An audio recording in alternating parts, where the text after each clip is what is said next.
All right, to finally about Daredevil season 2, like we've been meaning to do for a little while before stuff kept getting in the way.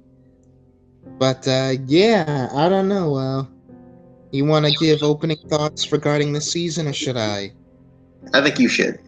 Okay.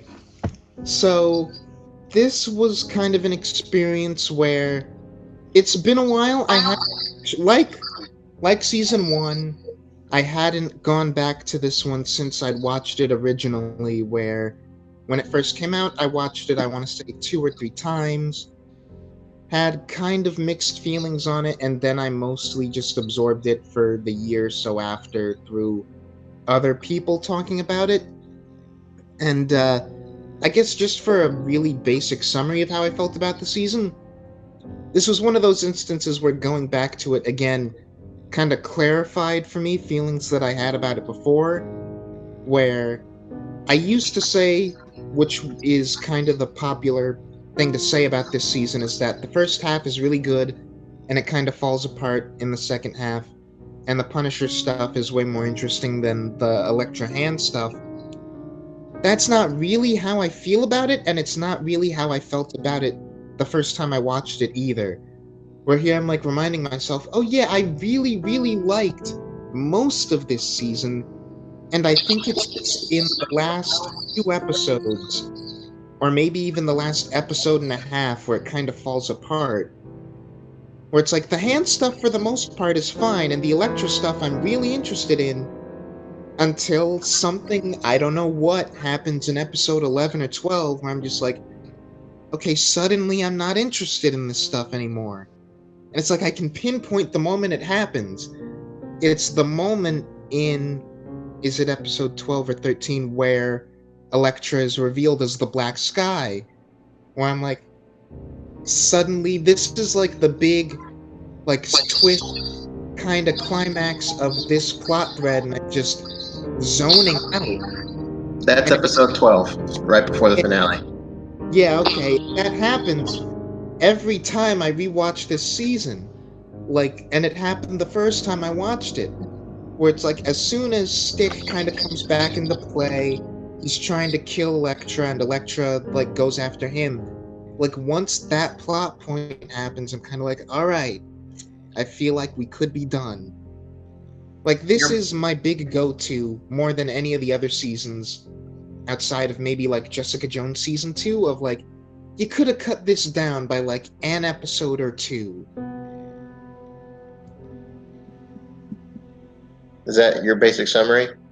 Yeah, for the most part, I really like it. I think it holds up well as a season of TV, but the last couple episodes lose me, and they lose me pretty hard.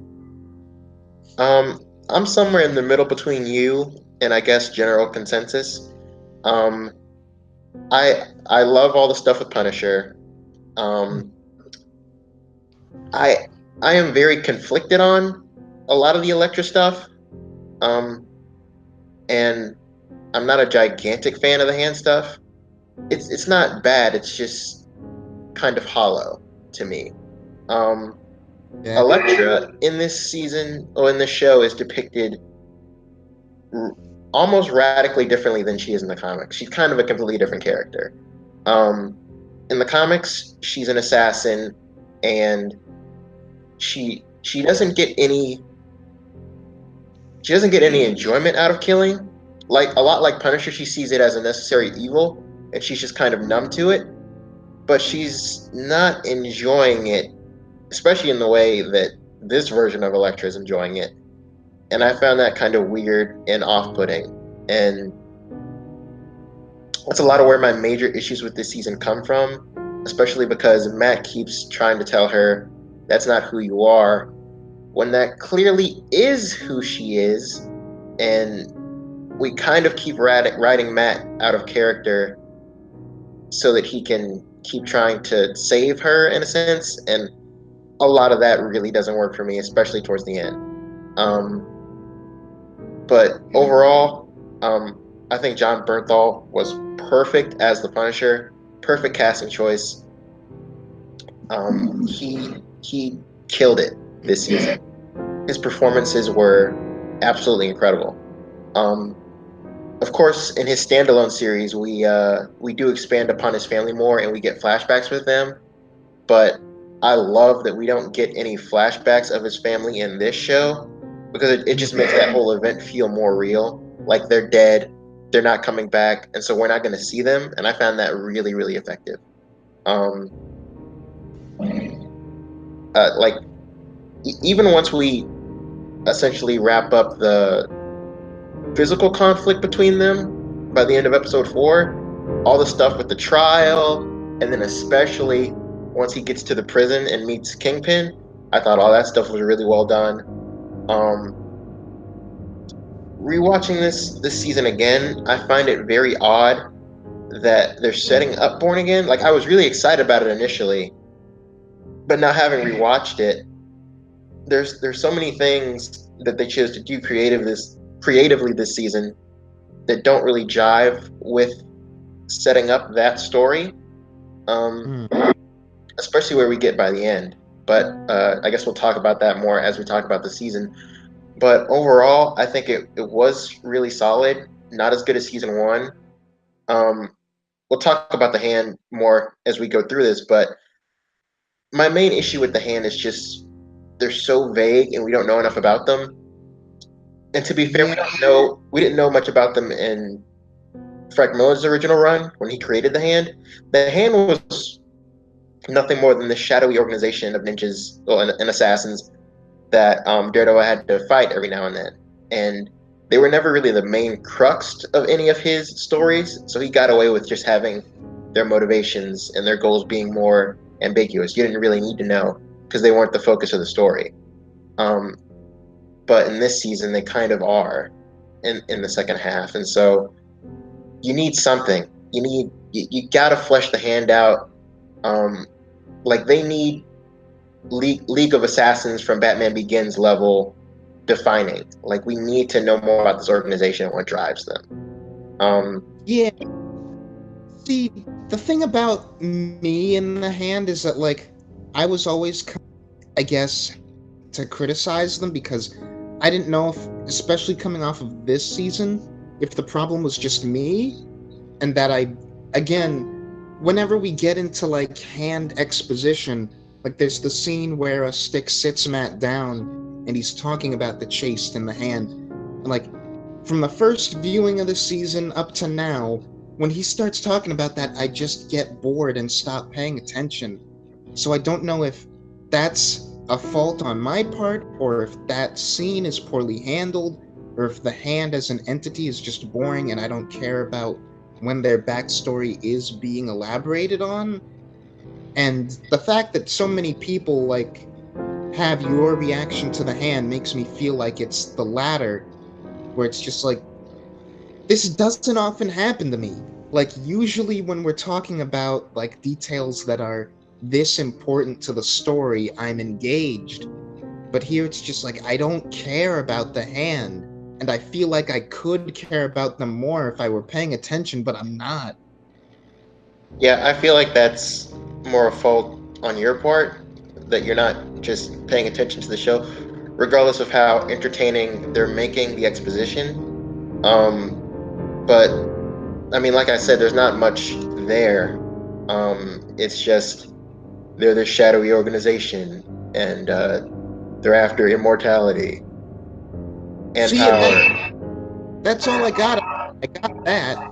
And I got that, like, Stick believes that there's going to be a warrior who's going to be, like, pivotal and key to taking them down. So if that was all there was to it, then I don't even know that it's just that I got all the details that mattered and the scene just kept going for whatever reason. I mean, I don't think, uh, especially looking at season 1, I don't think this season is poorly paced at all. I don't think there are any extraneous scenes that don't need to be there.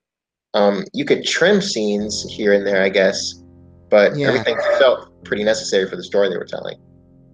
there are definitely scenes that I think could be shorter, but you're right, there are no plot points that I would get rid of, I don't think. Like I have a thing where I think because the first 4 episodes of this show are so good, I almost wonder if you could have cut down bits of that and just like I think it's good enough to have been its own movie, you know? Like trim it a little bit and release Punisher versus Daredevil as a movie and that would do gangbusters, I think.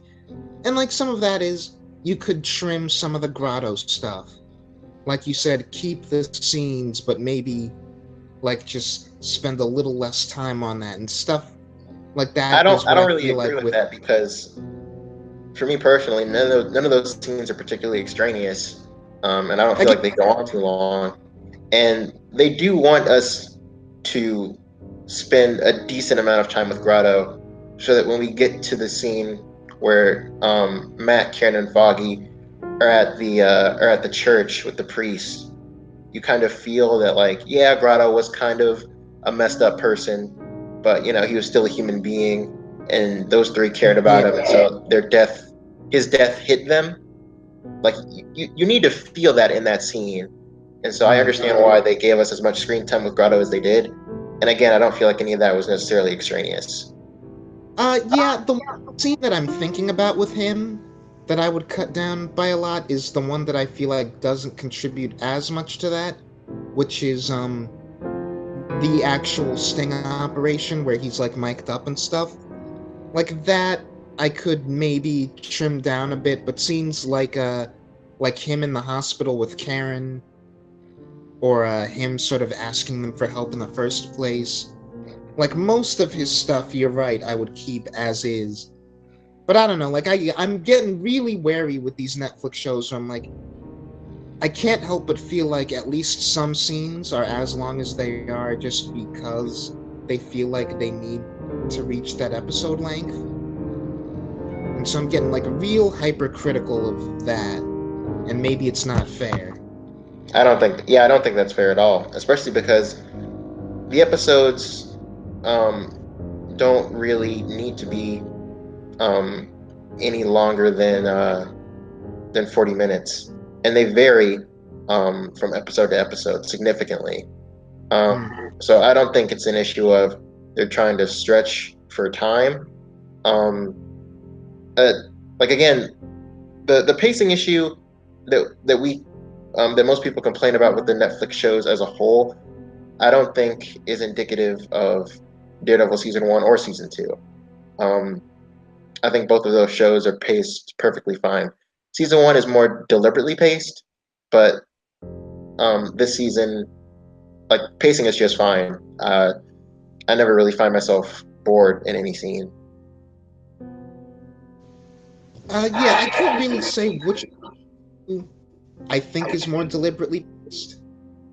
And again, I don't want to make it sound like there's long stretches of this show where I'm just like not engaged. Again, like the uh the grotto sting bit, like I said, I could cut that down if I wanted to, but I'm not like tapping my foot, waiting, itching for that scene to end. Like it's fine, it's atmospheric, it serves its purpose, it belongs where it is.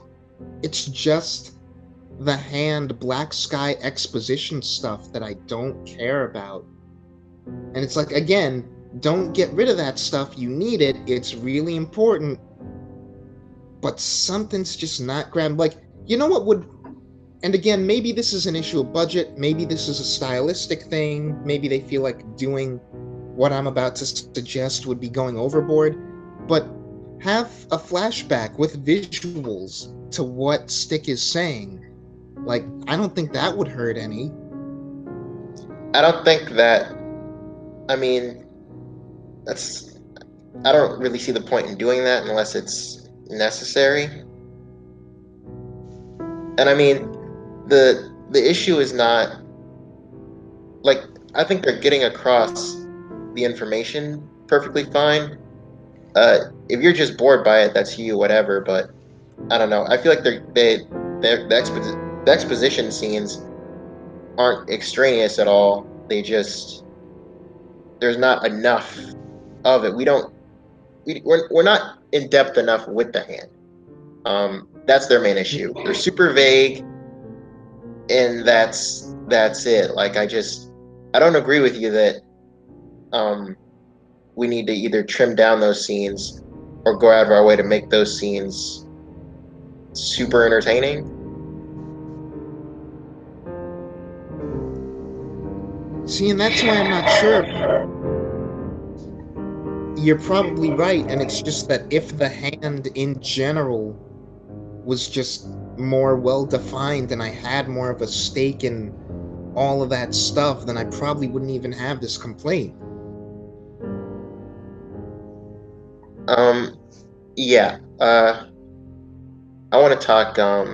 We'll start breaking this down by specific characters. So, Matt.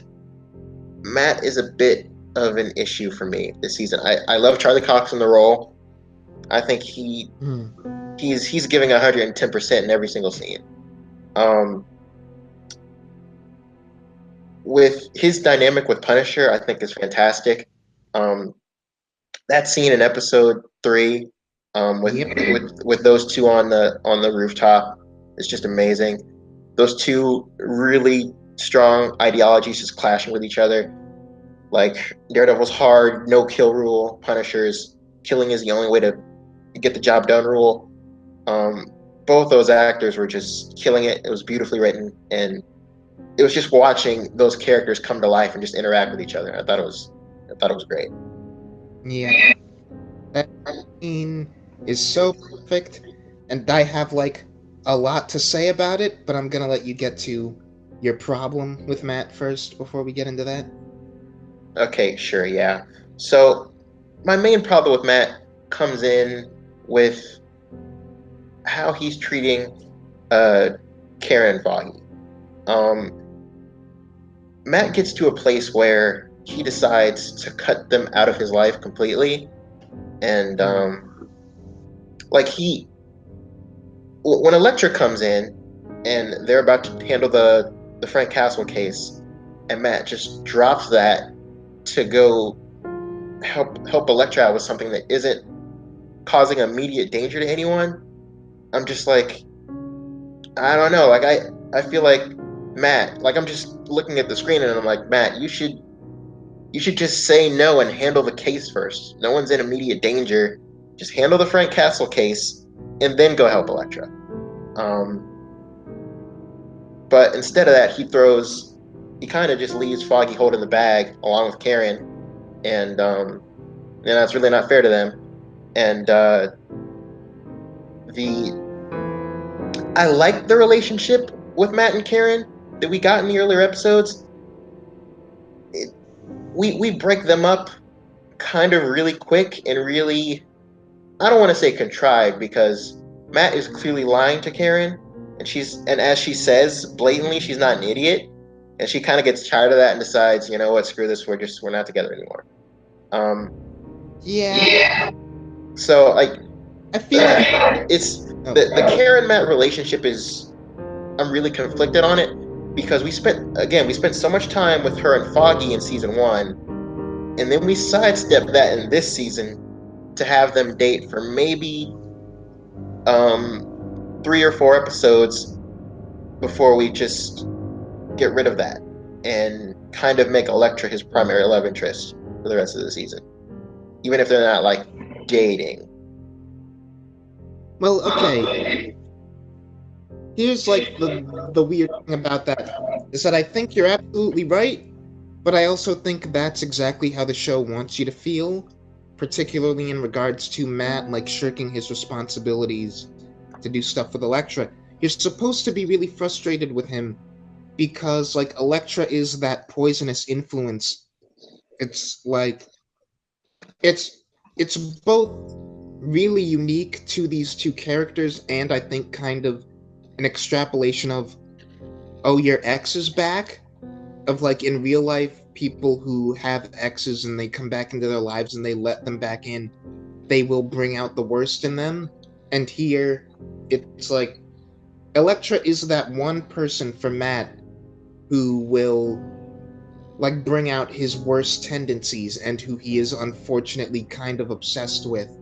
And so like that's why he has to cut ties with her in the first place, because back in college, if she sticks around, that's not sustainable. She's ruining his life because she is all that he's able to like really care about until like she goes too far, and he's like, no, this isn't good, we have to like be away from each other. And so for the first couple episodes where she's back, Matt is like really pushing hard against her. It's like, we're not a thing, we're not even acquaintances, I don't know you, you get out. And so like, okay, if I help you with this one thing, will you leave? And then he helps her with that one thing, and it turns out, oh, whoops, he likes it. And so he's back on the drip. He's like obsessed with her again. And I think, get out of here, Hunter. I think it happens naturally enough where it's like he doesn't mean to like fall back in with her, but once he does, he can't stop because that's just what their relationship is. In regards to Karen breaking up with him, I think it is a little bit more contrived than you're letting on, just because the scene where it happens is Karen comes to his apartment, like wondering if he's safe and stuff, finds him standing over Elektra in a bathrobe in his bed, and like assumes like sleeping around or something. It's like, okay, no, Karen, come on. Like, if I think anyone in that situation would have a few more questions, especially because Stick is there. Like, if it was just the two of them, fine, but he's also got an old blind man in his house. And she doesn't even question that. Yeah, I think you're right, Nick. I would assume that there's a little to the situation. That was like a scene out of Arrow, in like one of its not best moments. Like I love the first few seasons of that show, but even during that run, that's a scene I would have expected to see in Arrow, of just, oh, like this girl is in his bed, but they're both fully clothed. Well, she's in a robe, but still. I'm just going to assume they slept together and then walk away in a huff. And Matt makes, like, I could turn like instinctually, like for a second, thinking that, but what makes it worse is that, again, sort of like an Arrow moment, is that Matt makes no attempt to explain himself. No, he says it's not what you think. Thing of like he says it's not what you think, and then goes on to try and explain, but then she just cuts him off and tells him what she came there to tell him, and then just leaves. Yeah, I feel like anyone in that situation would be like, no, seriously, she got like stabbed. Like, just let her know that she's injured. Like, that's one of the probably weakest writing moments of the season for me, just because I feel like you said, they put a lot of effort in the early part of the season into building their chemistry and establishing why they're attracted to each other. And maybe, like, to me, I feel like any of the other shows would do kind of what Luke Cage did, which is wait for a season or even more, if we count Defenders, after you've established the relationship to start showing the cracks. And I do think that what happens with Luke and Claire in Luke Cage Season 2 is a little bit rushed, but here it feels like we're doing that within a season. It's like, no, guys, like, let them be a stable couple for a second. And maybe you could make the argument there, which is something that I've suggested, is that Matt is not as stable as Luke is, and like what Matt is trying to do with the whole wearing a mask, keeping things a secret from Karen, is just asking for trouble and asking for their relationship to not last as long. So you could make that argument, but the specific way that we get the breakup to happen in that scene is like, yeah, you could have done this a couple of different ways, guys. My main issue with it, well, not my main issue, but I think one of the issues with it comes from season 1 inherently, and that's just that we spent way more time with her and Foggy, and we sidestepped that to give them a relationship that doesn't even last all that long in this season, when we know we're going to do Elektra. If you're going to give Matt Elektra in season 2, why even bother with Karen as a love interest for Matt?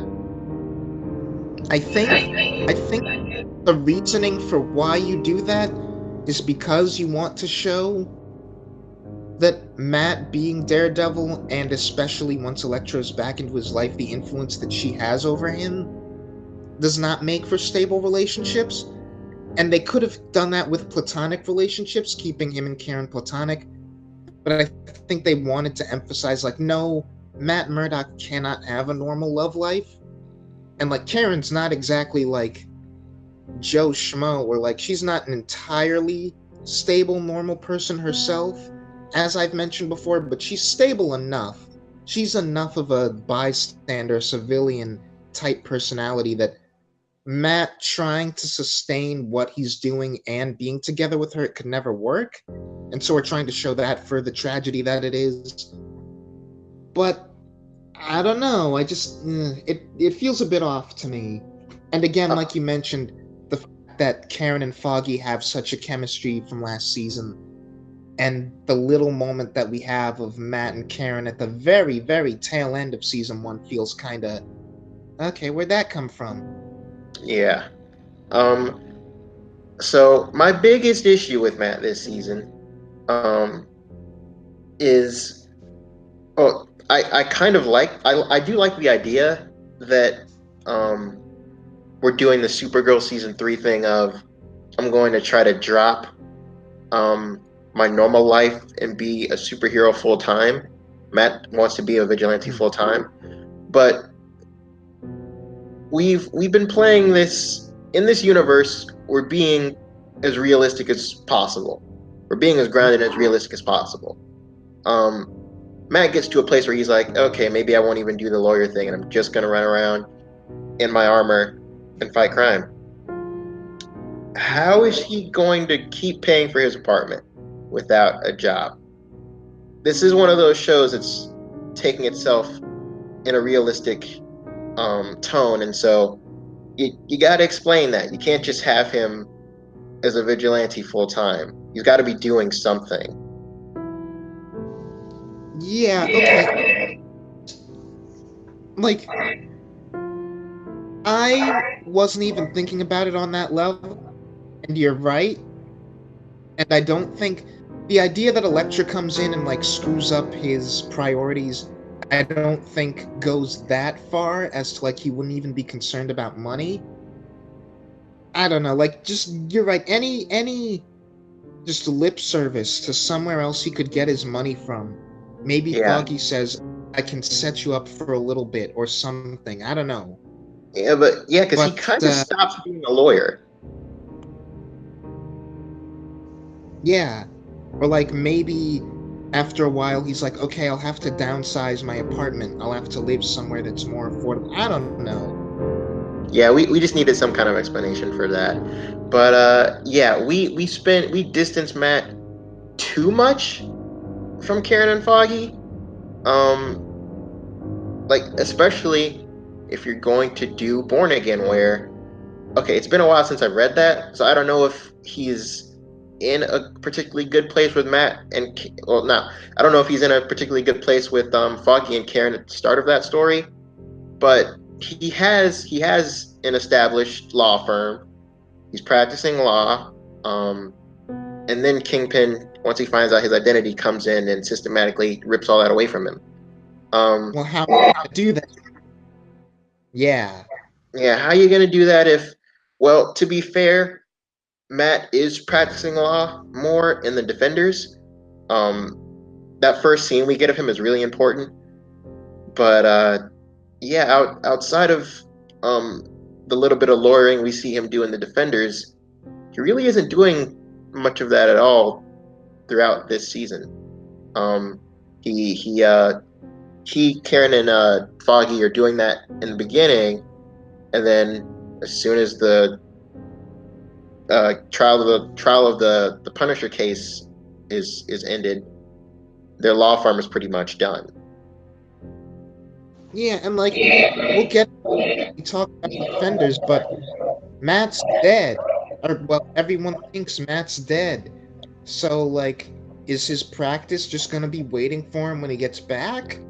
Or what, are we gonna do season 3 where it's he builds up all of his ties again and his status just for Fisk to tear it back down in the same amount of time. It's a really weird position that they put themselves in here. And also, okay, so this whole bit of the story of like him distancing himself from Foggy and Karen, there are issues there, definitely.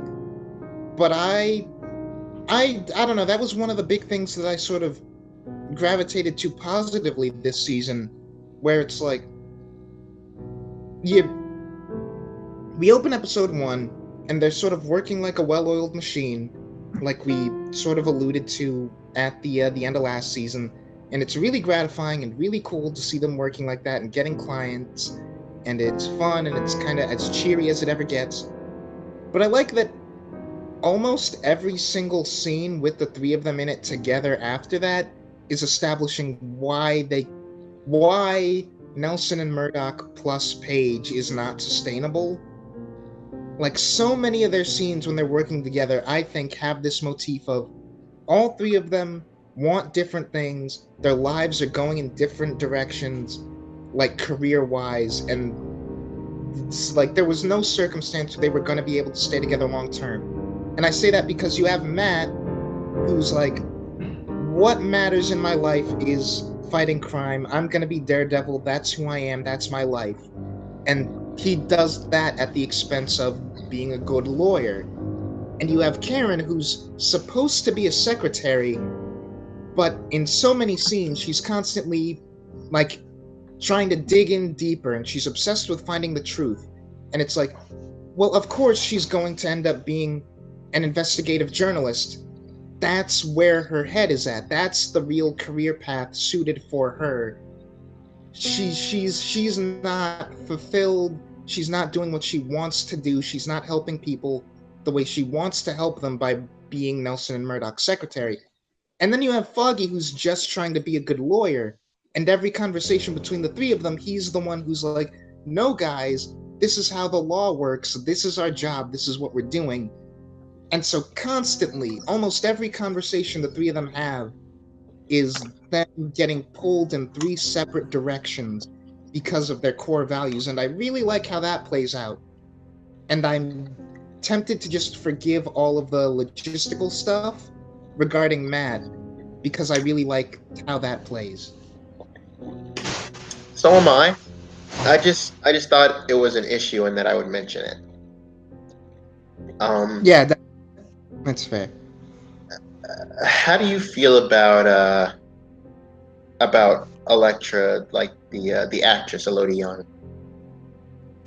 I'm torn on her because you mentioned that she's not really like Elektra in the comics.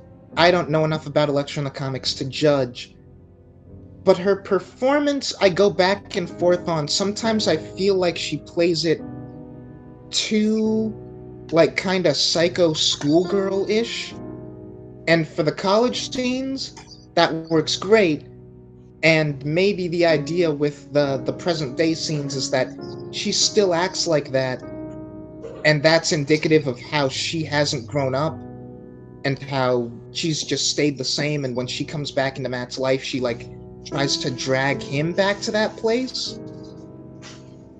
But I don't know, with the way we talk about her and the role that she has and the fact that she's, like, supposed to be really great at killing people, and she's supposed to be dangerous. Yeah. And I never quite get dangerous from her, except kind of like she is that crazy. She's crazy, but she's not intimidating.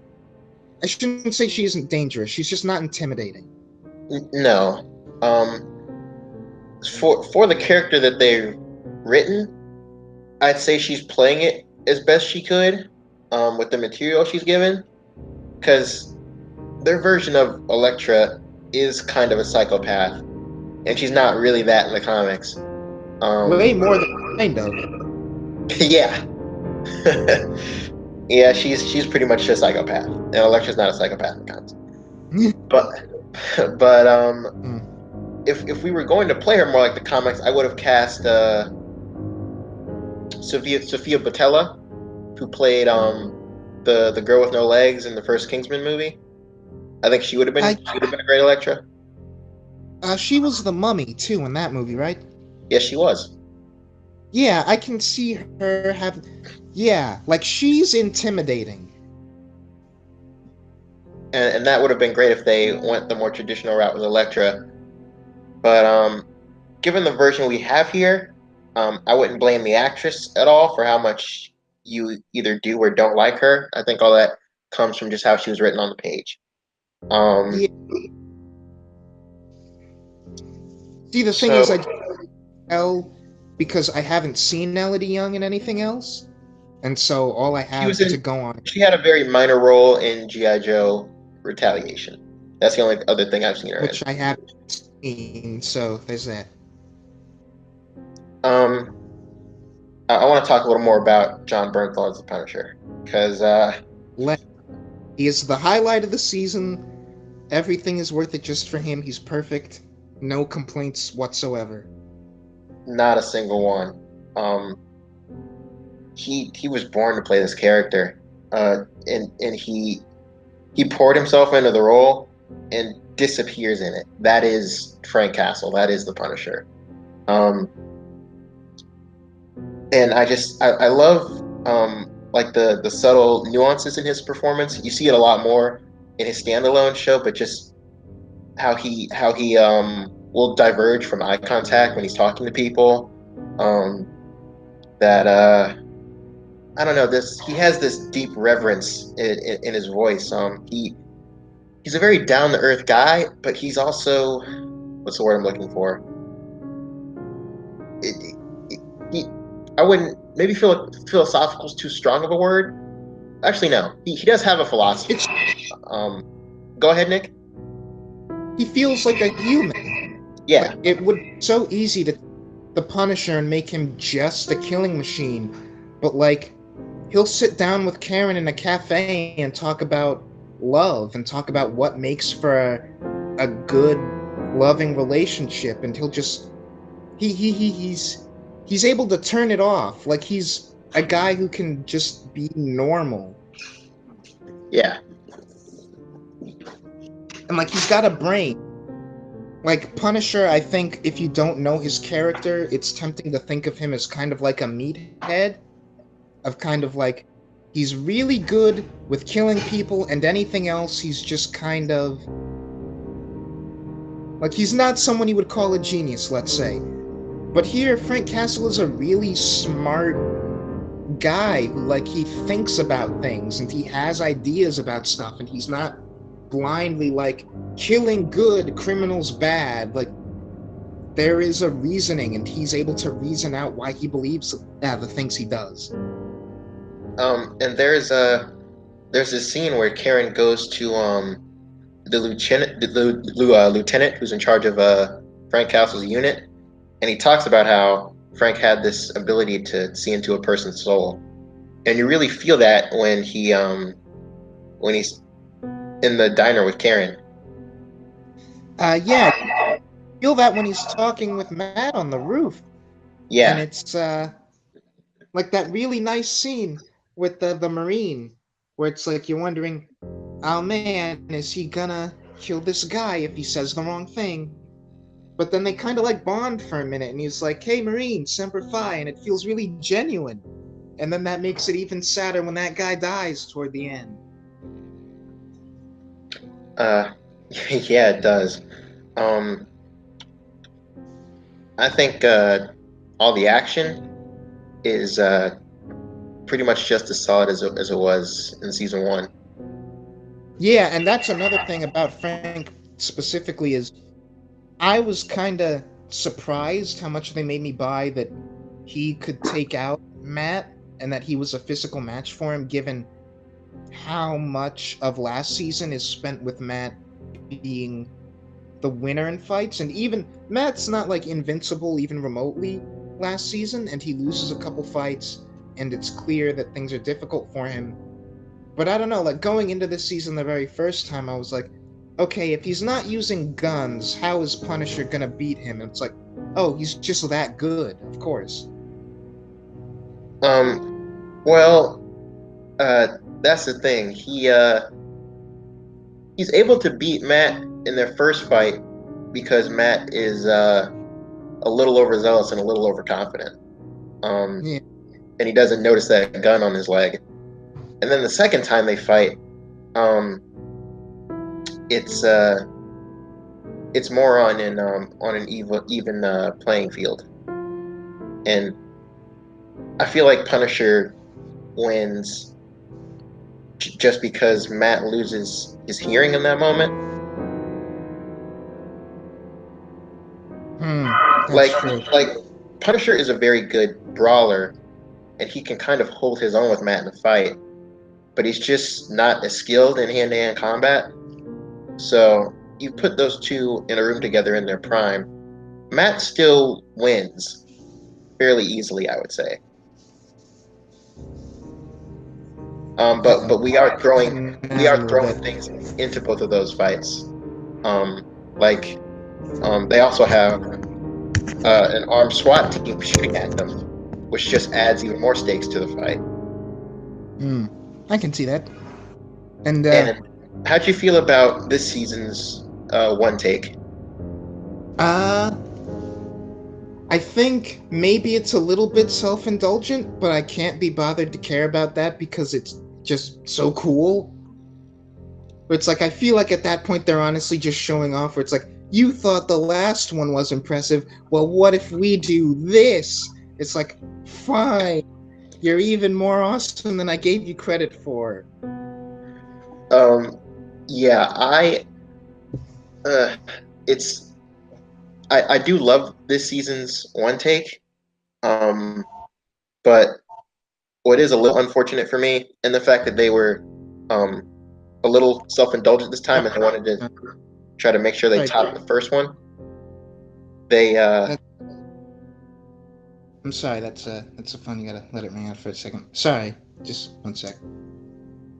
Okay, you're good. What?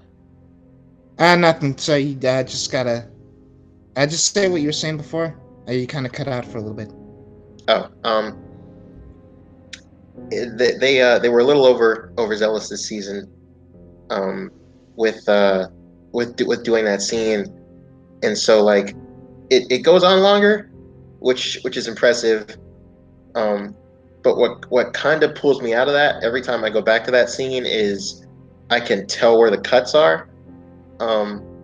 They do stitch together cuts to make it look like a one take, and I can tell where they cut in every single, like throughout that entire sequence. I can tell where the edits are.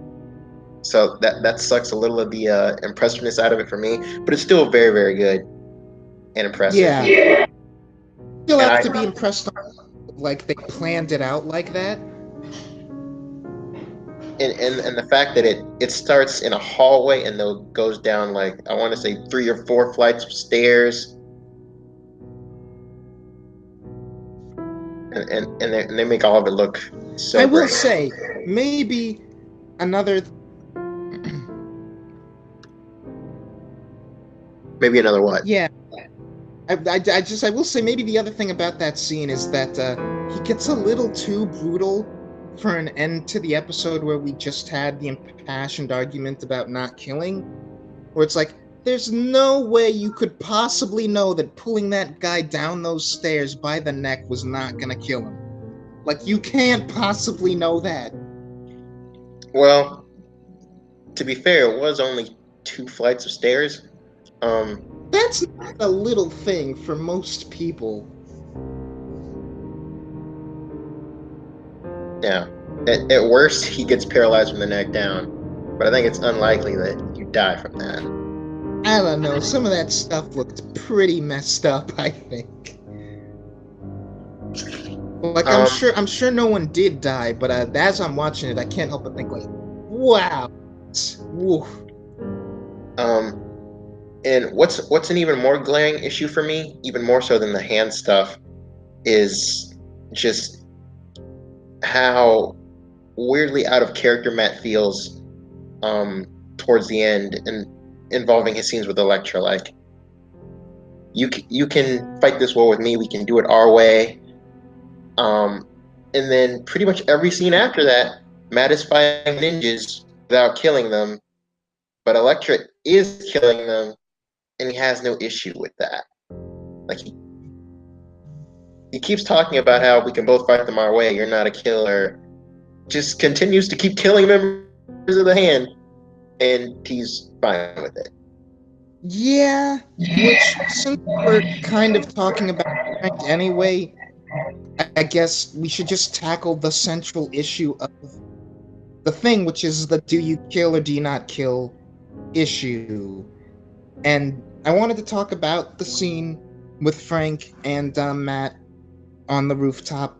And I think Elektra and Karen and Foggy and really everything kind of factors into that argument, which is, the situation with, well, before we get into him bringing Grotto up, just like the argument that they have, and the one line that really stuck out to me this time, because the entire exchange, like every bit of dialogue on that roof, is so well written and so like in character and natural and really interesting.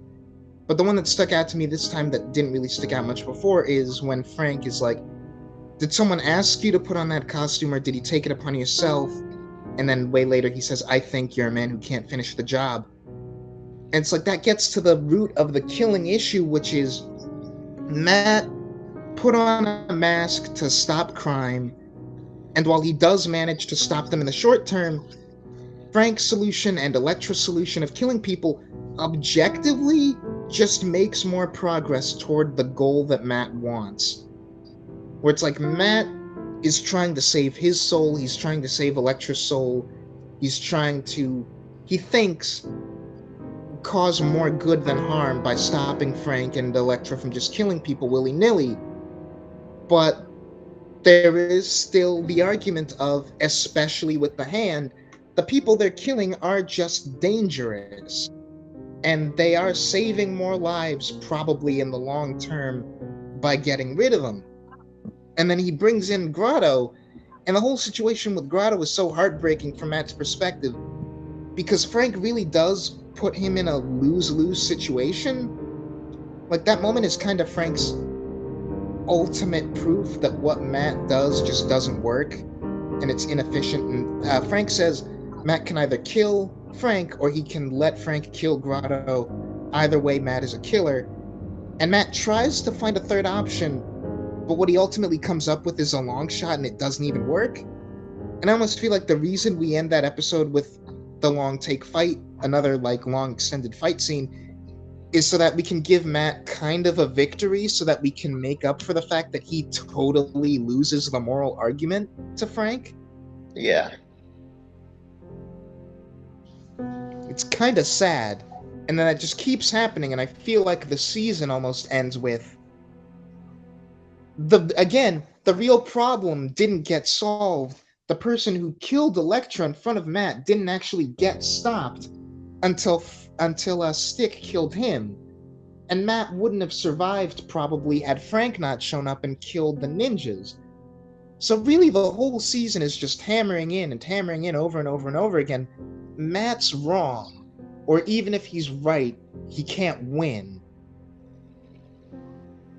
Yeah, I think that's a really compelling argument. And I love that scene towards the end. I think it's episode 10 or 11 where Matt and Frank are on the boat, and Frank is trying to kill that guy he thinks is the blacksmith, and Matt shows up to stop him, and he's like, "You couldn't let me have it. You couldn't let me have one moment of peace."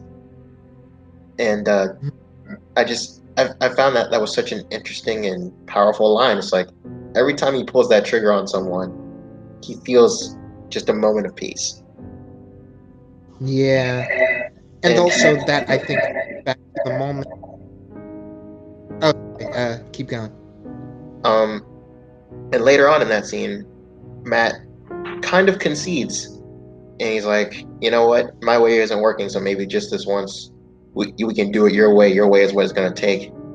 And Frank says to him, "That's not how this works. Once you cross that line, you're never coming back. You don't get to come back from that." Yeah. And Matt does a little cross thing, like he's he's still so adamant against it. He has to psych himself up. He has to like beg for preemptive forgiveness. Like he has to beg God for forgiveness pretty much for even considering it. And it's in that moment where Frank is like, "No, you know what would be helpful if you crossed over to my side, but it's gonna break you. Like you cannot handle it."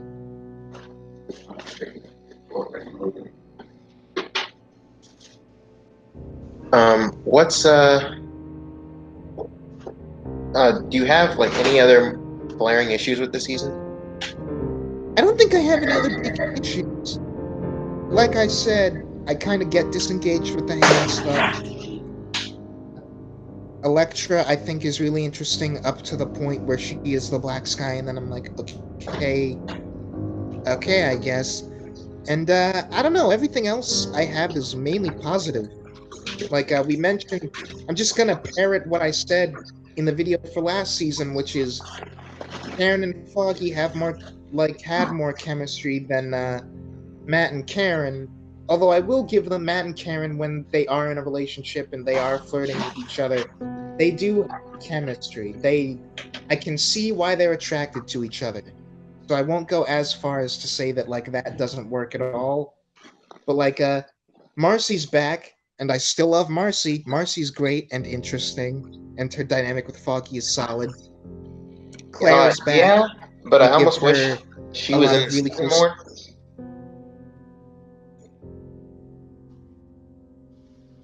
You almost wish what? That she was in the season a little more. Yeah, I have that with her, and I have that with Brett also. I really like Brett as sort of like the Commissioner Gordon to Matt's Batman, and we could have done a little bit more with that. Yeah, especially because the stakes become more personal for Brett when the hand threatens his family. Oh, yeah. See, and I forgot that that happened, and I just watched it. um, But the other I the other also, big. Go ahead, Nick. I was just gonna say, because it's only in like the scene, the other thing that I forgot is that Gao shows up. I forgot she was in this season at all. Um, yeah, I didn't forget just because we play her as a pretty significant part of the hand. At least in Defenders, which is weird Yeah, because there's no indication that she's a part of the hand in this season. thank you. See, that's what's weird to me, is in Defenders we make such a big deal about how like she's one of the five fingers of the hand.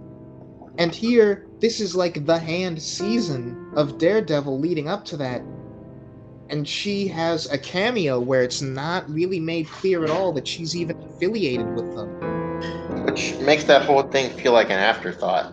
Like they didn't know they were gonna make Gal part of the hand. Yeah, definitely. Like, they had no clue she was gonna be that until they were doing Iron Fist, I guess. Yeah, that's unfortunate. But my favorite thing about this season, aside from all the Punisher stuff, well, it is kind of linked to the Punisher stuff, is that Kingpin episode. That Kingpin Yeah. episode might be my favorite episode of the season. I remember watching the show for the first time, well, this season for the first time, and when Kingpin showed up, I almost jumped out of my seat. I was like, "Oh my God, he's back!" Yeah. And they're using him.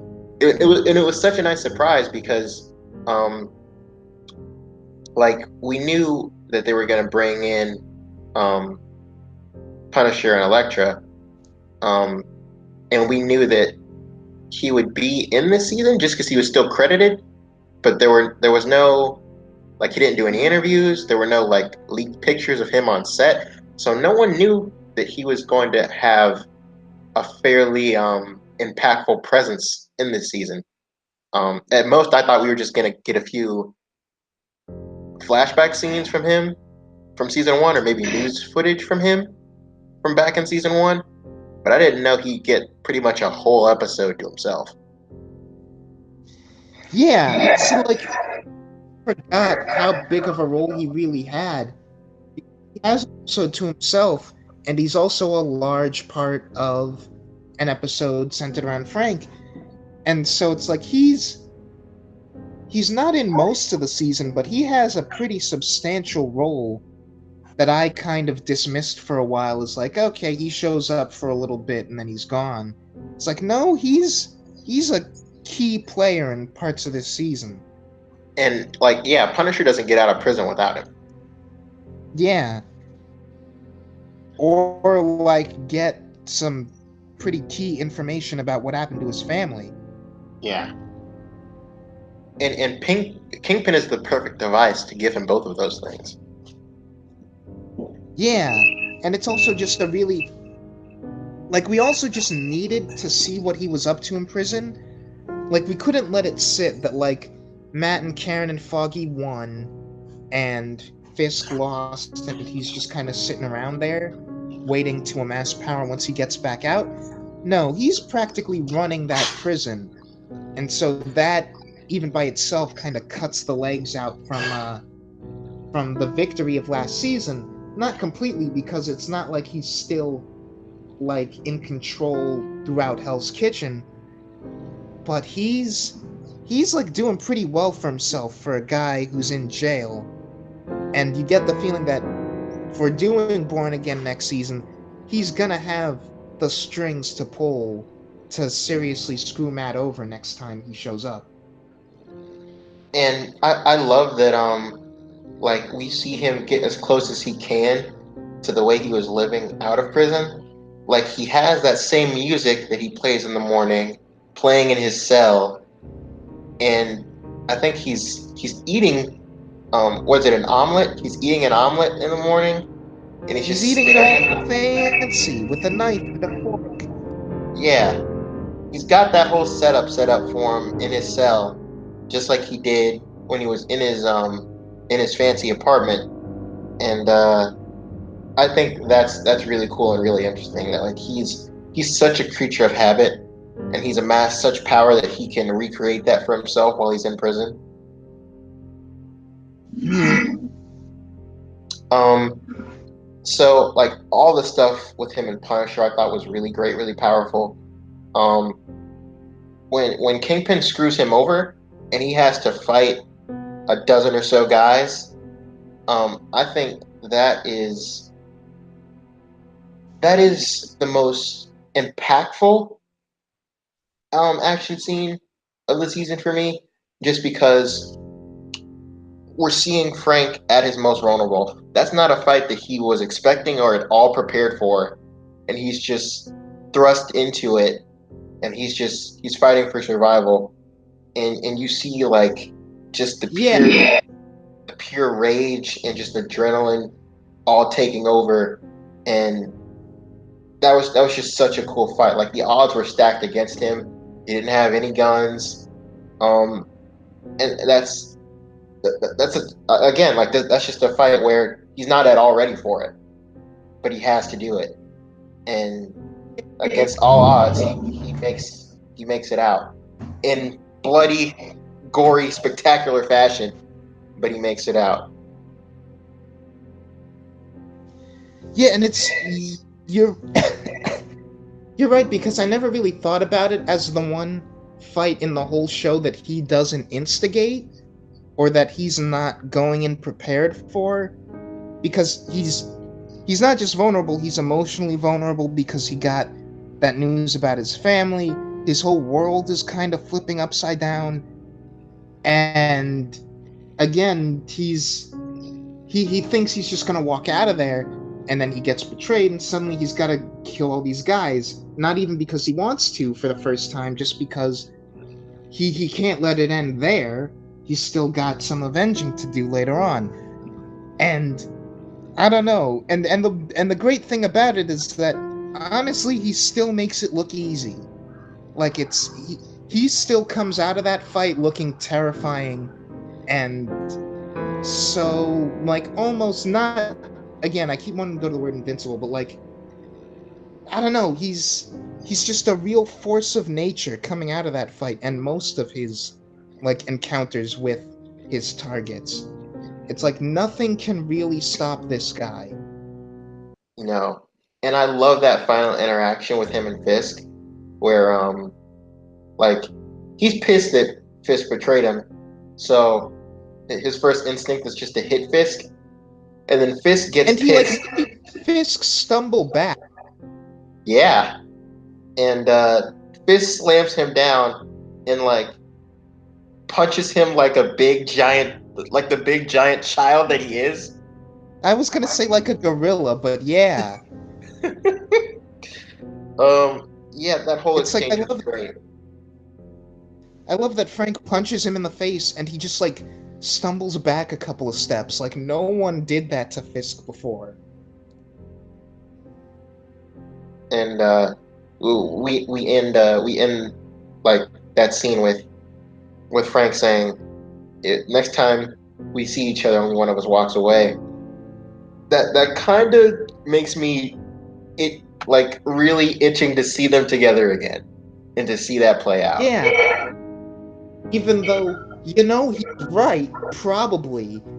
And so I don't want to lose either of those characters, but like they're not gonna let each other live. Like, come on. And also at the same time, that makes me wonder, like, Punisher's such a big part of this season.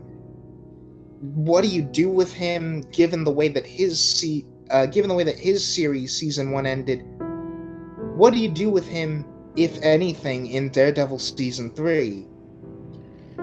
Like, I could see we do season 3 of Daredevil and Punisher doesn't even show up. Yeah, that makes perfect sense. And it'll be interesting to see what they do for Punisher season 2, because we know that's shooting right now. But I also wanted to talk about like the very upfront setup for Born Again, which is, well, two things. First of all, we allude more to Karen's past in the scene where she comes in to Ben Urich's office and his boss like shows her in and like she picks up the file that Ben read of her and like she freaks out and she starts crying Yep. and she asks him, did Ben know about this? And he's like, yeah, but he didn't care, and neither do I. And I thought, wow, that's a really powerful thing. Brand Wolf's performance in that scene it's so good. Yeah. Um, it's like I don't know which they'll do. I mean, she's both a prostitute and a heroin addict in the comics. Um, I don't know if they'll be willing to make her both, especially in the very politically correct climate that we're living in now. I don't know if they're gonna want to touch that, but It's this show. I don't think they're gonna. well, you're right. They've aside from Elektra, they've been pretty faithful to the comics. So I Yeah, don't know. even like comic faithfulness aside, like I don't know. Sometimes I think you just worry too much about like how politically correct the times are. Like I don't think that's it I hasn't do feel affected like these we shows. let that in. We've been letting that influence media in a way that Yeah, we but never really have before. it hasn't influenced these shows at all up now, and I don't think we have reason to believe start. Yeah, that's Oh, fair. sorry, we were like talking over each other. Like, I know that that's influencing media, but it hasn't influenced these shows at all, and I don't think we have reason to believe that it's going to start doing that. Yeah. But yeah, I like that they're both vague about it, but they give you just enough information to be like, oh geez, maybe Karen accidentally killed a person. Um,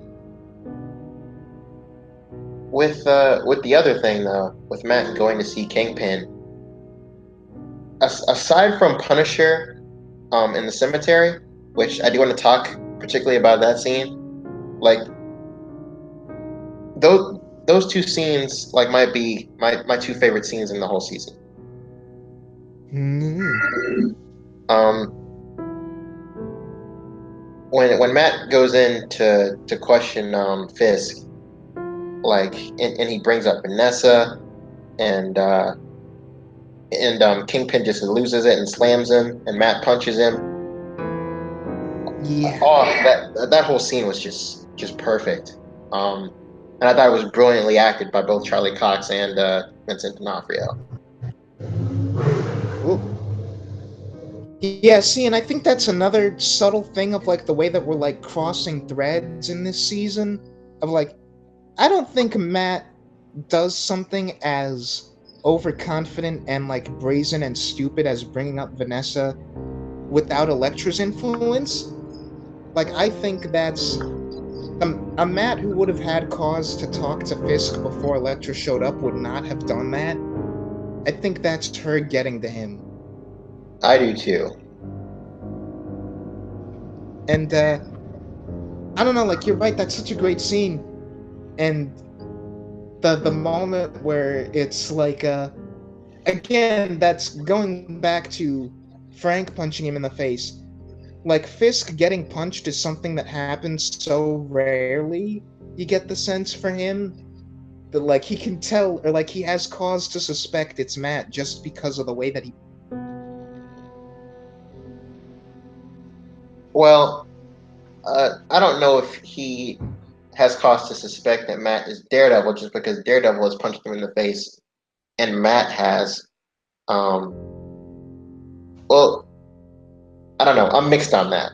But I do really like it The way that he because left his face makes me think that what the character is thinking is like that felt almost exactly the same, or it was the same form or something. yeah.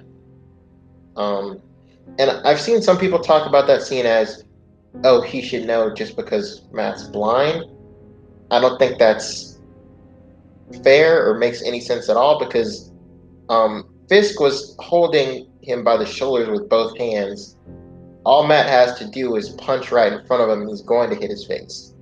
Yeah, I've never actually heard that, but yeah, that's weird. Yeah, like you don't need to see in that instance to know where someone's face is. Yeah. But I don't know, like I have a lot of favorite scenes this season.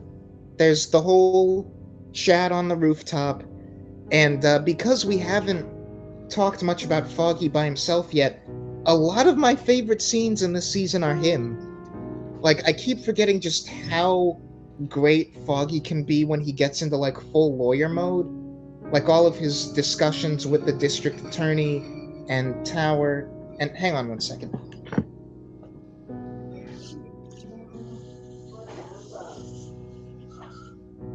Thank you. Yeah, sorry about that.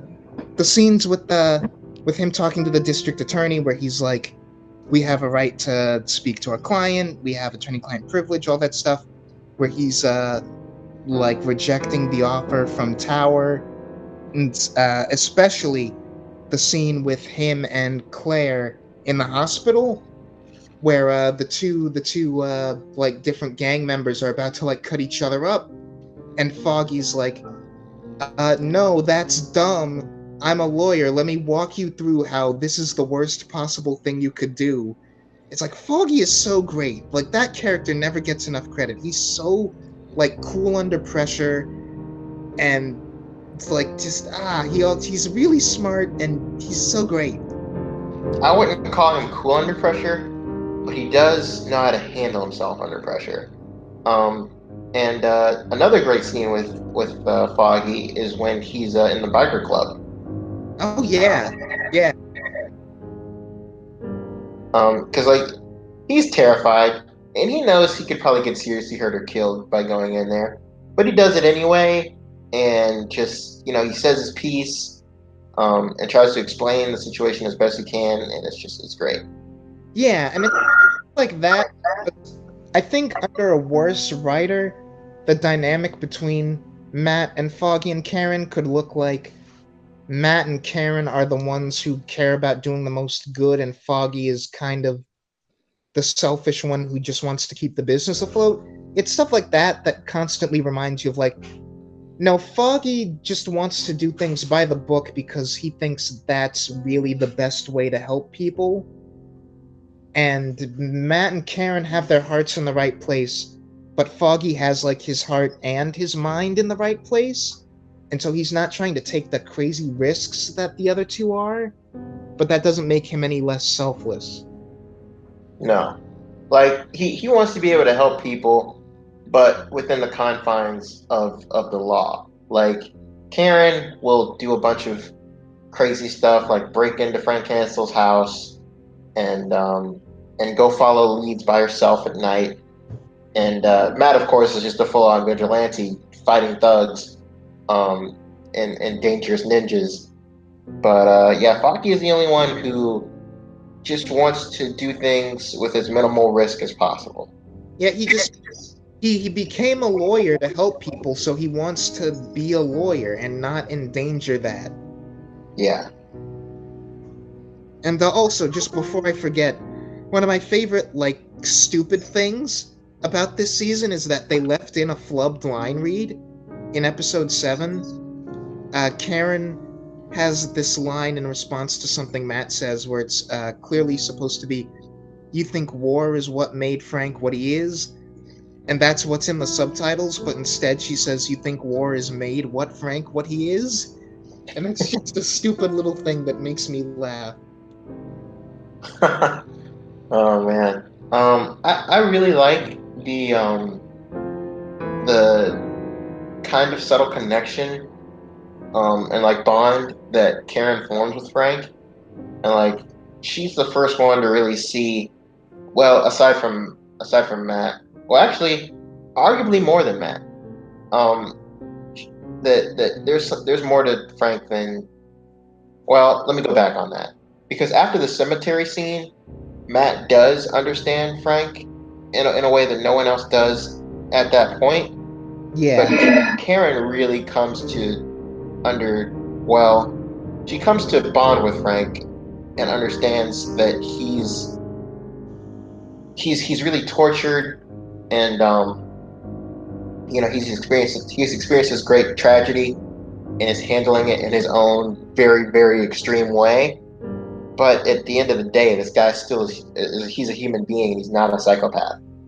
Yeah, and a big part, a big part of why she understands Frank as much as she does, and why she's the one who's kind of like constantly giving him chances. And it's sort of what I thought we didn't do, but hoped we would, talking about last season. I think all of that is because of the fact that Karen killed Wesley. Yeah, I think her killing him has made her like, whenever Matt and Foggy are both like, "This guy's a killer, he deserves whatever he gets," she has this knee jerk, like, "Okay, if killing people makes Frank a monster, then what does that say about me?" And she has to like prove that there's more to him so that she can prove that there's more to her. And so I'm really glad that I was able to pick up on that this viewing, because I didn't the first time I watched this. And it really it does more to make the killing of Wesley feel warranted. yeah. And I love that. Like, while she does understand Frank to a point, and arguably more than anyone else besides Matt, um, she doesn't really understand Frank. When those two have their last scene together, when he's about to kill his old lieutenant in the shed, and she threatens Frank when he's about to kill him, and she's like, "If you do this, you're dead to me. You're done. We're done. You're dead to me. You hear me?" And Yep. he's like, "I'm already dead." Like the look of shock and awe in her eyes, it's like she didn't really understand Frank. Yeah, and it's like, I don't know, this, I can't help but think about that as it's retroactively informed by Frank's own show, where Karen is still very much connected with him and still very much views him as a friend. And that clearly was, he clearly is not dead to her. And so part of me wonders if maybe she's just saying that to get him to stop and she doesn't even mean it in the moment. That might be it, yeah. Because if it's not, then she doesn't understand Frank nearly as well as she thinks she does. Yeah. I think she thinks saying that will get him to like hesitate, but then I don't think that's a I don't think that's a like she's like letting go of the idea of Frank as a good person or is like true to her word. I think that's just her discovering like, okay, that's really how far he's willing to go. Yeah, and I love that he doesn't hesitate in the slightest even after that. He just says, "I'm already dead," and then just slams the door. Like that's such a powerful moment. And this season is chock full of powerful moments like that. But that was just a really great scene. Yeah. Um, Do so you want to go go ahead. more in depth with the cemetery scene? I Because do, yeah. that is one of the best scenes, and we brought it up a couple of times. So Um, when I first saw that scene, um, well, I'm not going to lie.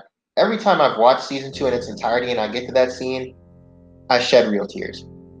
yeah, Um, John Bernthal, I don't know how else to say it. He crushed it.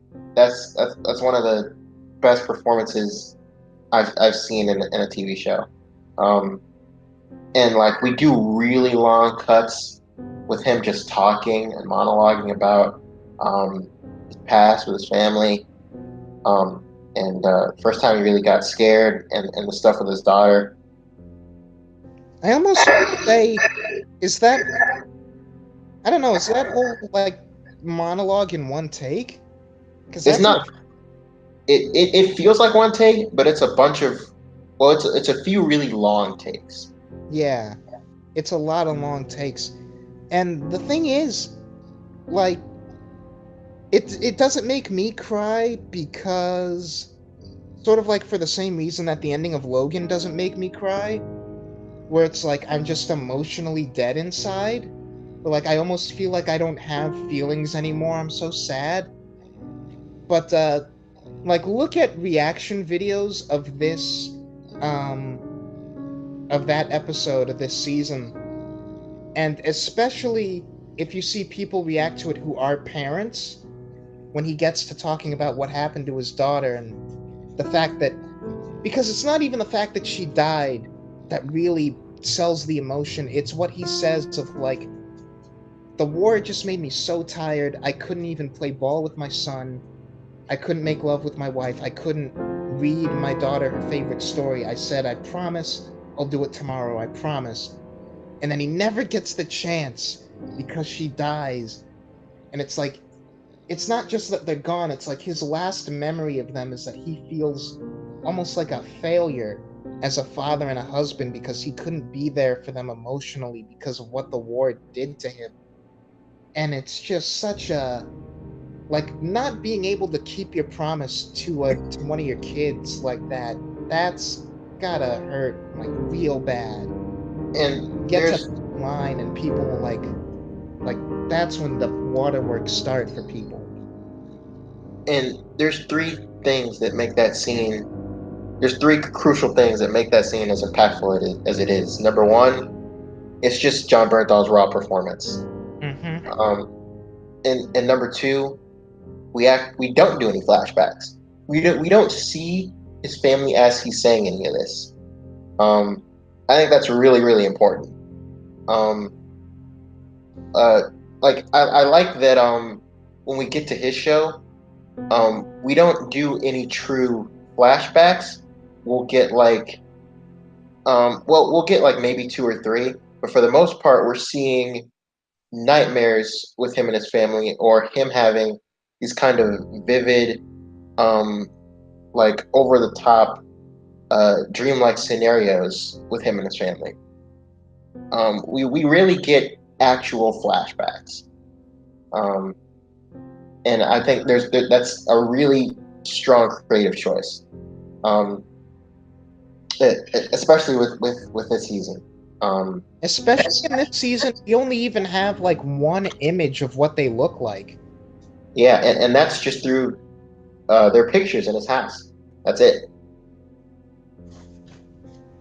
Yeah, that scene, like, I feel the opposite to that as I feel toward the stick scene. Like, I would change absolutely nothing about that whole monologue. It's so powerful and so perfect, and I'm dying. It's one of the most captivating scenes I've ever seen, and it's just someone talking. Yep. Where it's like, that's the exception to the rule of like show don't tell, right? Where it's Yeah, like, show don't tell, but if you can tell it really, really, really well, go ahead and do that. yeah. This is the best example for that I think I've ever seen.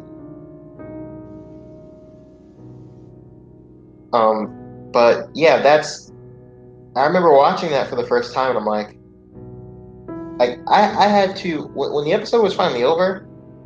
I paused my Netflix before I immediately cut to the next episode just to process that.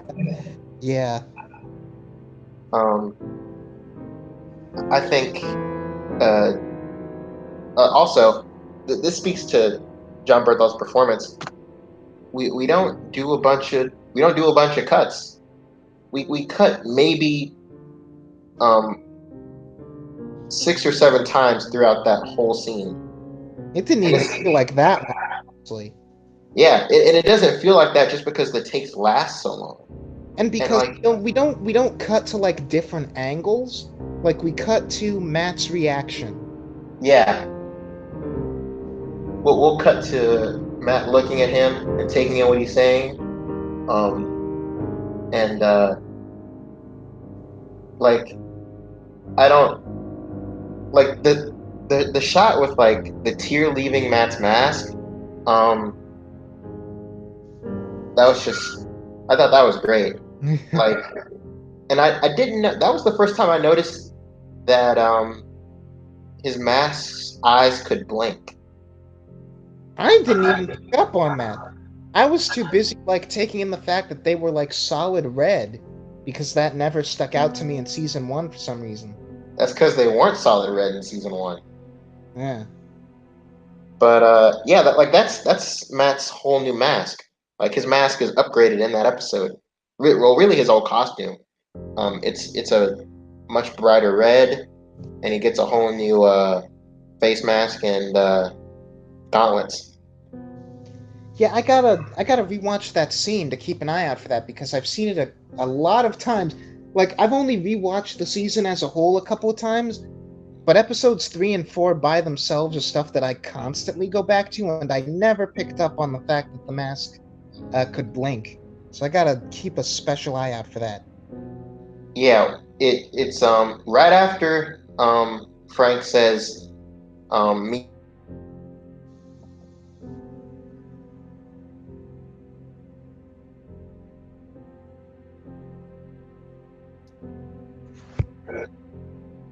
Right after he says, "What?" You cut out for a bit. Right after Punisher says meat was spilling out of her red, the place Ah, where her face used to be. geez, and that line is so like that's so perfectly in character. As like, oh boy, that's it's such a blunt little thing for him to say. It's like almost impersonal. And it's yeah, it's so powerful because of his delivery. Um, like that line itself, his delivery, and the fact that we're not seeing any of this.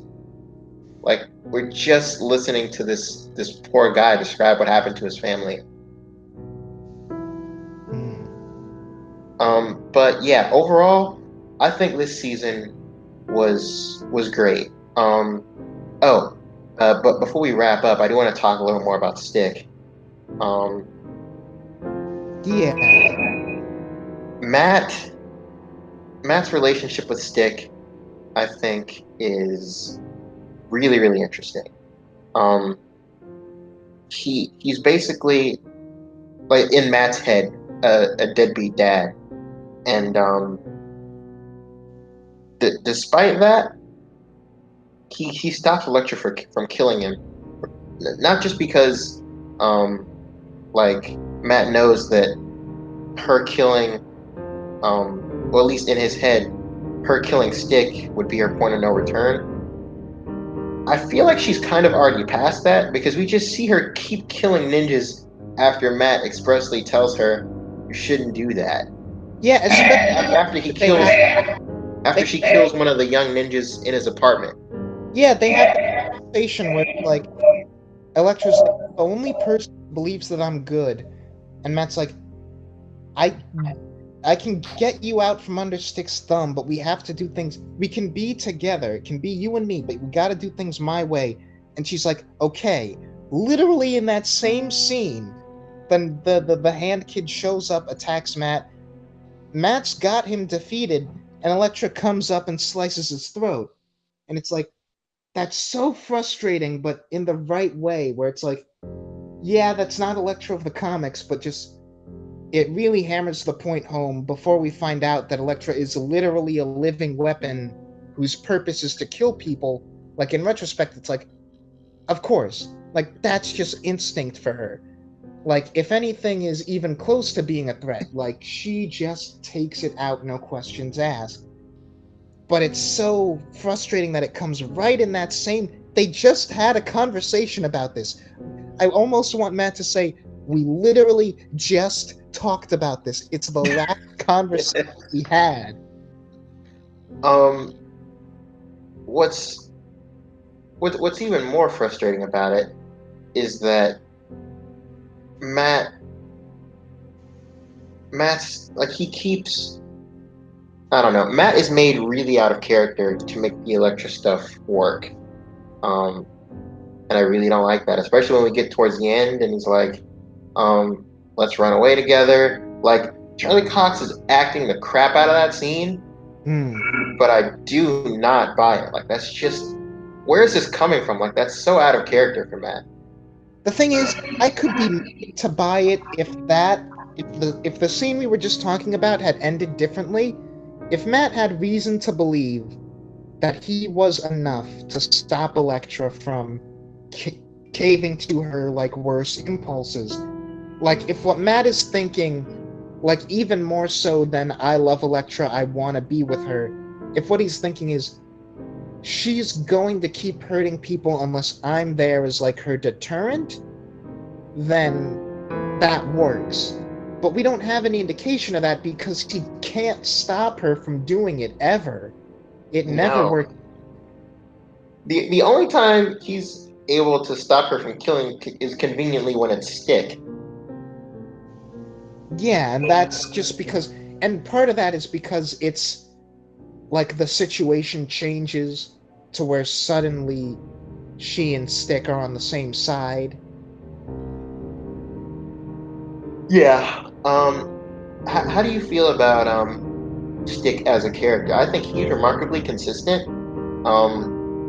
And that actor is great. I do wish that we fleshed out a little bit more of the backstory stuff with her and how he was training her. Because we get the impression that that he was training her a lot longer than he was Matt, and we find out later in Defenders that that is indeed the case, and the whole reason that she and Matt met in college was because of Stick, and Stick wanted to lure Matt back to his side, and he was trying to use Elektra to do it. Yeah, which is, I guess, good because it might come off as a little bit contrived otherwise. But as for Stick as a character, I feel, like you said, he's consistent. I feel the same way about him here as I did in season 1, which is, like you mentioned, Matt thinks of him as a deadbeat father figure. But the problem there is Matt, because Stick never meant to be a father figure, period. Like, Matt has projected all of this onto him, and Stick, I don't think, realizes or ever intended that a father-son relationship would be what they have. And I think still that's not how he looks at Matt. Or at least Well, I don't think Stick consciously thinks of Matt as like a surrogate son, the way that I think Matt consciously thinks of Stick as a surrogate dad.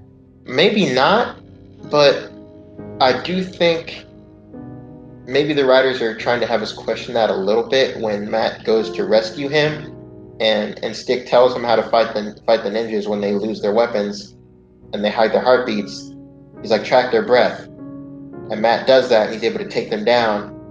And when Matt gets to him, Stick embraces him and he says, "I'm proud of you, Matty." I don't feel like I feel like that's the one moment where Stick is showing Matt genuine admiration, and that's not like some lie or trick to get Matt on his side. Like I feel like that's one of the few moments where Stick is genuinely warm to Matt, and True. maybe in that moment, Stick maybe is having that kind of surrogate son moment. Yeah, I can see that. I'd actually forgotten about that moment, which is weird because I made note of it. But yeah, you're probably right. I feel like we just about covered everything. Like I said, I like Matt in this season. I just found him uh, like he was out of character a lot throughout this season in regards to the Elektra stuff, and that was frustrating at times. Um, oh, and one more thing. Speaking of that, I gotta mention Claire.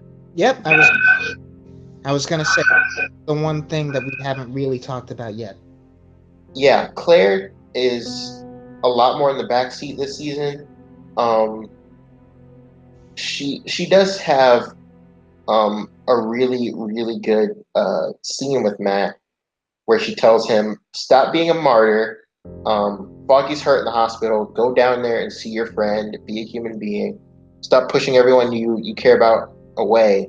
You should be there for them.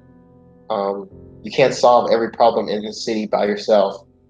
And Matt basically just shrugs all that off and just continues to patrol on the top of the hospital.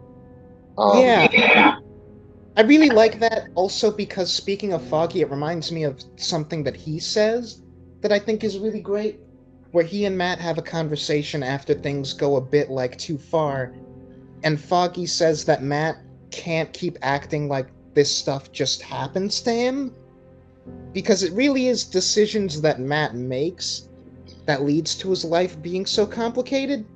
And there's a comics reviewer here on YouTube by the name of Linkara who he did a review a couple of years back about Spider-Man in a One More Day, and what he says in that review I think applies to Matt here, where it's like if these characters with like secret identities and double lives really want to be responsible, then they just ditch the whole double life thing because it only causes more problems for them than it fixes.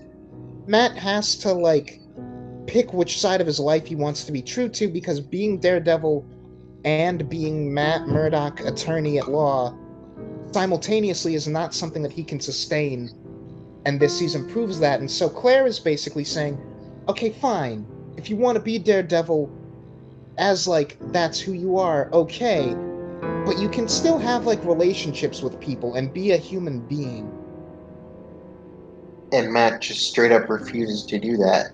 Yeah. Um, and I like that struggle. I like that story, but doing that, like distancing Matt so hard from Karen and Foggy over the course of this season, and even towards the end, like they're on speaking terms, but they're not they're not genuinely friends. Like Matt is kind of not thrown away his relationship with them, but pushed himself pretty far away from them, and he opens up to Karen at the very end. But I don't know. Like this is a really weird place to leave Matt while also setting up Born Again, which is a story all about how Matt has more or less everything that he wants, and Kingpin systematically tears that away. And by the time we get to Defenders, it's even worse because Matt is presumed dead, and he's barely gotten any better from just vague speaking terms with Karen or Foggy. Yeah, and that's the weird thing because I think like relationships like that happen all the time.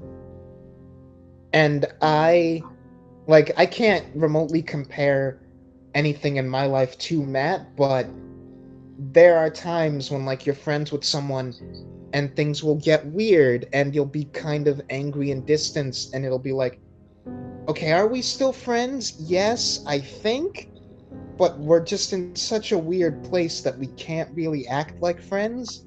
And that goes, like you said, all the way up into, and I think up to the end of Defenders.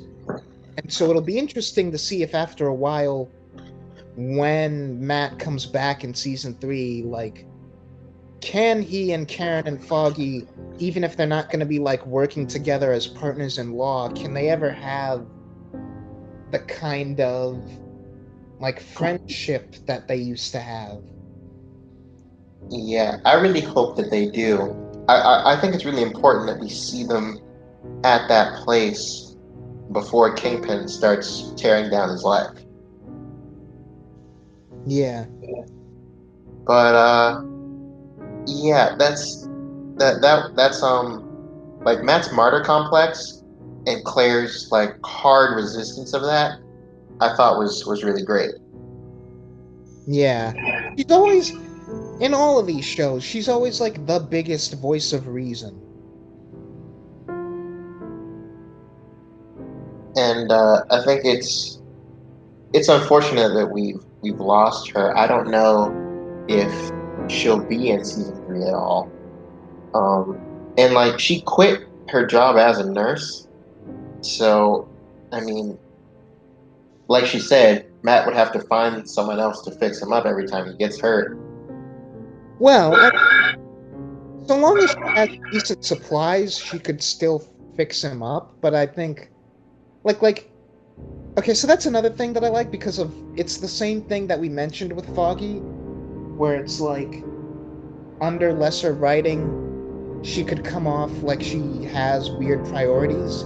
Because, like, no, it makes perfect sense that she wants to keep her job because, again, what she does is help people. And, like, yes, she can help people by sort of compromising her job in situations for Matt's sake, but that endangers her livelihood and that endangers the thing that she wants to do for the greater good. But then like she'll throw her own job away because of, I guess, like they're being morally bankrupt or they're not reflecting her ideals.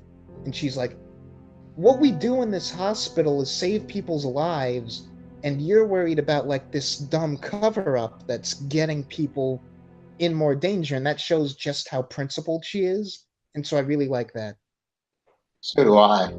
Um, that sure takes a strong backbone to be like, you guys are ethically just despicable, and I'm just tossing away my job just like immediately because of that. Yeah, it shows standard. Um, so yeah, overall this season, um, in a lot of ways, it's well, there are a lot more like standout, like impactful moments in this season, I would say. Um, but overall, as a story, I think season 1 is still a lot better. Um, I do really like this season though, and I don't think it's as far off from season 1 as a lot of people do. It's just the stuff with Elektra and the hand, and how Elektra in particular impacts Matt that I take issue with. Not in the fact that she brings out the worst in him, because I do like that idea, but the writers take it too far in Matt coming off out of character a lot, especially towards the back half of the season. Yeah. But, yeah, I guess I feel pretty much about the same. I think the Elektra influencing Matt stuff works better and is a bit more natural. I think the way it kinda ultimately pays off is a bit contrived, but really, I think beyond Elektra herself, it's just the Hand as a group or as sort of like an antagonist that is the big negative of the season. I feel way better about it than I used to. It's just by the last episode and a half, or the last two episodes, it kind of loses me just because now we're firmly entrenched in Hand stuff, and that's just not interesting. And And sadly, it will continue to not be interesting. and even worse than the Hand being so vague, we don't even know what the heck the Black Sky is. Like, even by the time we finish Defenders, we're no closer to learning what the Black Sky actually is. I Like, think, what does that make her? Does she have some sort of supernatural power? Like, you know how, like, Raven in Teen Titans, he was the portal for Trigon to enter and bring about the end of the world, or like hell on Earth? yeah. See, I may have this in our review of season one. It's been like over a month since we did that, so I don't entirely remember. I should really go back and re-listen to that. But I remember thinking in season one, when the Black Sky is first mentioned and it's this kid, my immediate assumption, because I think we were in like the middle of season two of Agents of S.H.I.E.L.D. at the time, was, is the Black Sky some kind of inhuman? And it's like, that would make more sense than it just being like this vague person who was born really good at killing people, because that's really all we have to go on. All we know as of now and as of Defenders is the Black Sky is a living weapon. They have an incredible prowess for killing, and that's all we have to go on. I don't think we're meant to assume that she has like superpowers, but it would make sense if she did. And it's just like, what? We have nothing to go on. Yeah, and she doesn't seem like she has superpowers at all in this season. Um, we do play really fast and loose with that to a kind of infuriating degree in Defenders, where she knocks Matt through glass and sends him flying like 12 feet with one hit to the chest, She knocked Luke. and knocks out Luke Cage. Like, and she's able to beat both Matt, Luke Cage, and Stick all at once in less than 15 seconds. I so don't buy that. But yeah, that's I don't. When we eventually get to Defenders, I feel like I'm gonna pull my hair out, because outside of like Matt and Jessica's interaction and like some of the team interaction early on, I really don't care for that series. I will, from making any statements here, because it's not what this video is about, and I haven't watched Defenders since it came out, so we'll see how that pans out. I think I'm gonna agree with you, but let's just see what happens. Well, all right, this was really fun. This was a really interesting discussion. I'm glad we finally got around to doing this. Yeah, and so, I don't know, I guess we'll say goodbye for this video, and end it there. But, I don't know, do you wanna get out of this stream, start a new one? Or do you, Yes. okay. Alright, so, couple minutes then. Yeah. Alright. Alright.